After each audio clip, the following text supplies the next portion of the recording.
Today's day 2 of Unit 11, comparing functions. We're going to go over the homework before we get started on today's lesson. Today's lesson is going to be just like yesterday's, but rather than figure out which type of function is being modeled by a table, we're going to be looking at real-world application situations. So for number 1 on the homework, this was a quadratic.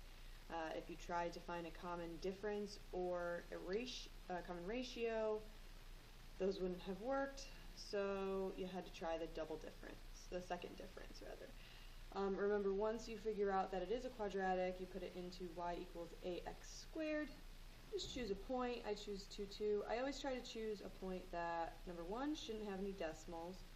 Don't ever pick 0, 0, because that doesn't help you. And I'd try to pick lower numbers. So if you picked 4 and 8, it still would have worked. You still would have got a equals 1/2. And then remember, just plug it in at the end. Number 2, that one you were multiplying, so it had a common ratio. Some of you were stuck because it was dividing. Remember, it's a common ratio, so it's always going to be with respect to multiplication. So if you have to divide by 5, you have to multiply by 1/5.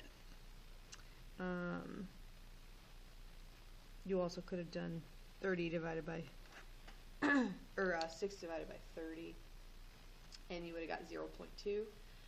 So again, if you go backwards with division, you could figure out the multiplication. With that one, you just need the y-intercept. Remember, the y-intercept was 0, 6. That's why I circled it. So 6 is our a, b is 1/5, and then plug it in. It doesn't matter which way you do it. Just make sure that it's very clear that the only thing that is, so don't multiply 6 and 1/5. Don't put those together. The only thing that's being raised to the x power is b. And number 3, that one was going up by 1 every time. Now, some of you were getting stuck because, as you notice, they skipped a number. This is not meant to trick you. It skipped a number. So you have to do it in relation to x. So see, as x goes up by 1, this goes up by 1 too. But also, if it goes up by 2, then it's going up by 2. So you can see that if you were to divide them by each other, they're the same. So actually, they're going up by 1 every time, because 2 divided by 2 is 1. B is -1 because that's the y-intercept, and then you just plug it into your equation. On to the next page. These were all multiple choice questions. Number 4.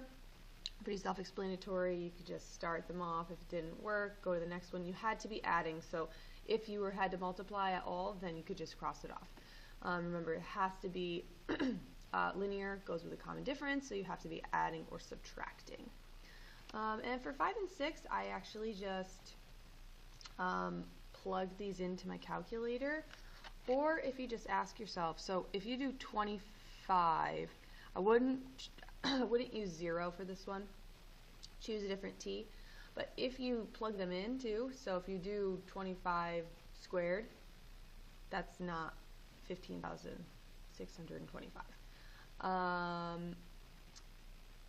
If you do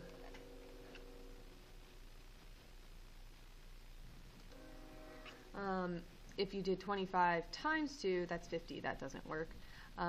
This would be 2 plus 1, so that would be 3. 25 times 3 is not 15,625.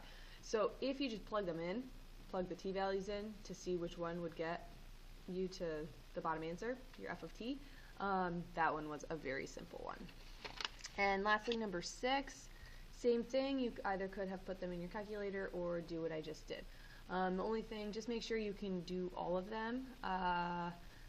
But for number 1, just real quick, so 3 cubed is 27, so that doesn't work. 2 looks like it works. 3 times 3 is 9. But if you go right to the second one, 3 times 4 is not 17, so you can cross that off. And then try, I honestly would still put it in your calculator. It's easier to see. And I'll show you what that looks like. 1 second. Okay, so if you want to put this in your calculator, you would do 2, then hit your caret button to the x power, and then you're going to do plus 1.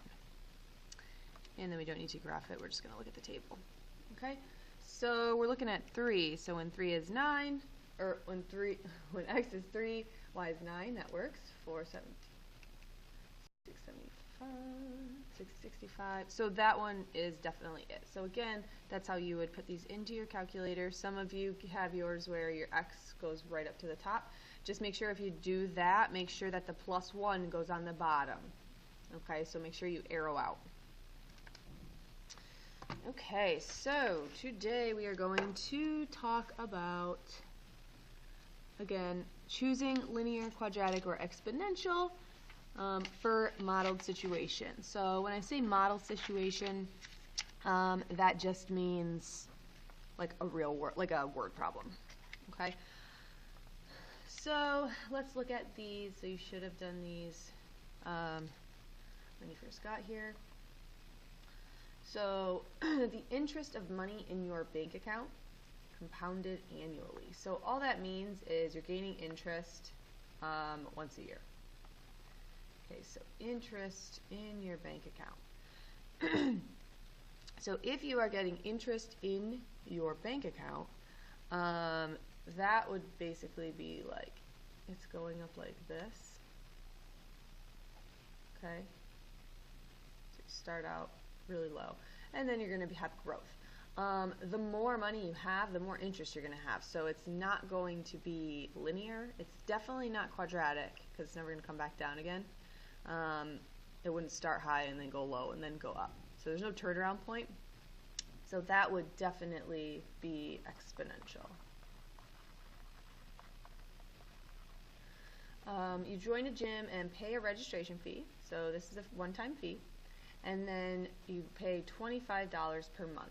So see how this is a fixed number? This would be linear. Now it wouldn't go through the origin, but it would start at 0.75 and then it would keep going up by $25 per month. So see how it has a nice, perfect rate of change. Remember, this is a rate. When you see per, this is a rate. So since that's a constant rate of change, that's going to be linear. And then the last one, hopefully you remember this from our previous chapter. So find an area of a rectangle whose sides can be represented by consecutive odd integers. So area, remember, A equals length times width. Well, L would equal x, we'll say plus 2, and width would equal x. So if we were to multiply those together, we would get x squared plus 2x. As soon as you see that squared, you should be saying quadratic. So that would definitely be a quadratic. So just a recap of yesterday, remember when something is linear, when a function is linear, we're looking for a common difference. So you should be adding or subtracting. What we need to find is our slope and our y-intercept. That's all that we need to write an equation. For a quadratic, we're looking for the second difference. So remember, you're going to do what you would do for a linear, but those won't be the same. But if you do it one more time, it will be the same. For that one, you're going to plug in a point from your table, or if you have a graph or a real-world situation that we'll go over, you plug that point in, solve for A, and then replace it, substitute it in.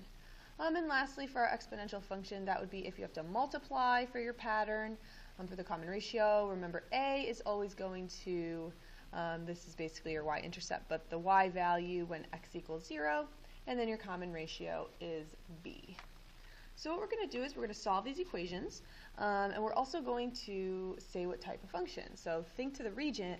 More often than not, it's not going to tell you what type of function it is. So you're going to need to know what type of function it is in order to solve these, okay, in order to give your answer.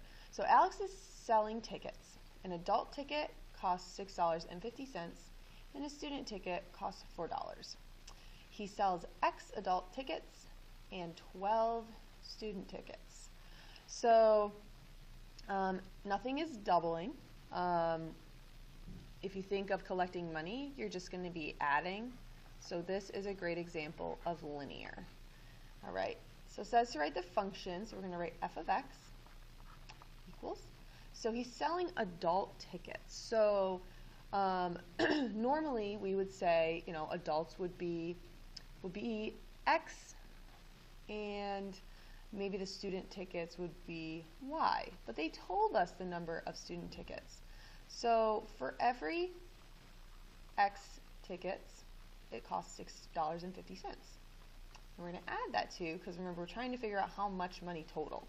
Okay, we're going to add that to, for every $4 that a student ticket is, we don't have to put in a y because we already know that it's 12.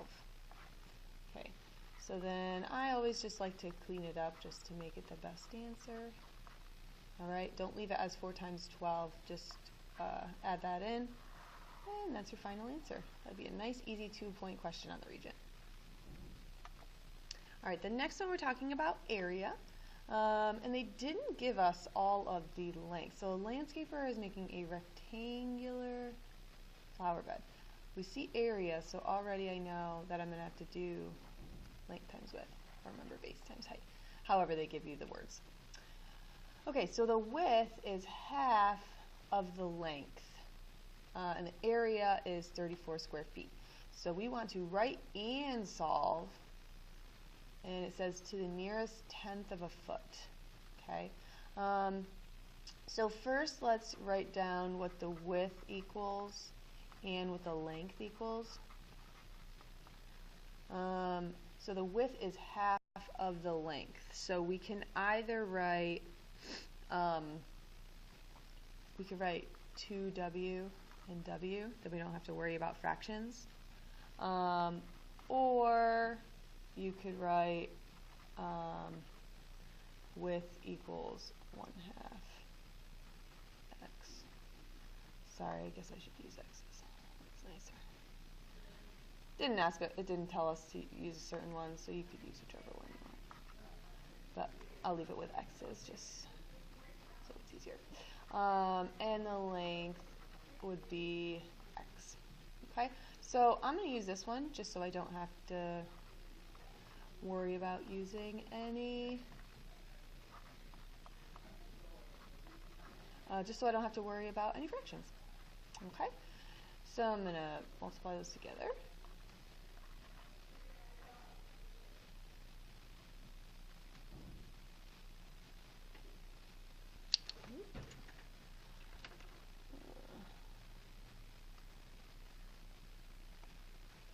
Alright, so, and remember when we get x, that's going to be the width. So we actually don't even have to do any more work. So look at that, we found a loophole. 34 divided by 2 would be, not working. 17. Remember, to get rid of a squared, we're going to square root it. So x is approximately 4.1 feet. So the width is about 4.1 feet. All right, question number 3. Now, obviously, you know that I would, also, I don't know for that last one if I wrote quadratic. Just make sure on the top of this one you write quadratic. Just realize that. Okay, so for this one, I'm hoping you can put 2 and 2 together. That I'm giving you one of each example, so this is probably going to be exponential. But let's just go over why it's exponential. So Dylan invested $600 in a savings account at a 1.6 annual interest rate. So right off the bat, let's change this to a decimal. He made no deposits or withdrawals for 2 years. The interest was compounded annually. Find to the nearest cent, let's underline that, the balance any account after 2 years. So, real quick, so this is exponential. I want to bring you to the Regents reference table. So remember everything on the Regents reference table, and we'll go over this a little bit more, but everything on the Regents reference table, make sure that you use. Now, I don't know if you are going to be able to use this to help you, but remember that we have sequences. If it's exponential, that would be geometric. Now, the solution that I'm going to give you, the formula that I'm going to give you, is something that needs to be memorized, but you can kind of use the geometric sequence. So a sub n is equal to a1 times r raised to the n minus 1 power. You can kind of use that to help you, but otherwise this is something that you need to memorize. So y is equal to a times 1 plus r raised to the t. So just to point out a few things, so this is going to be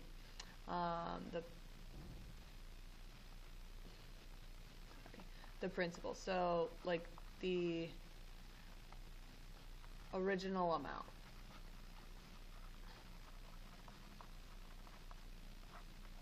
This is the rate as a decimal, and this is not new. We did this a while ago with our exponential function. And this is going to be time in years. Okay, so let's just substitute that in. So 600, 1 plus 0.016, and that's going to be raised to 2. So 600, please make sure that you add, that together before you raise it. Okay, so 1.016 squared. So if you square this and then multiply it, and make sure you try that out in your calculator, you get 619.3536.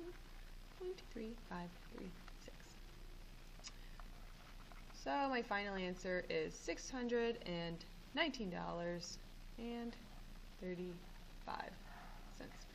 It would be nicer if they said to the nearest hundredth, but unfortunately they say the nearest cent. So remember, money is hundredths, so unless they say to round to the nearest whole dollar, which would be $619, please make sure that you round that to the nearest hundredth, because we're talking about money. Okay, so for classwork, and if you don't finish it, you're going to do numbers 4 to 7, and this is on pages 7 to 8.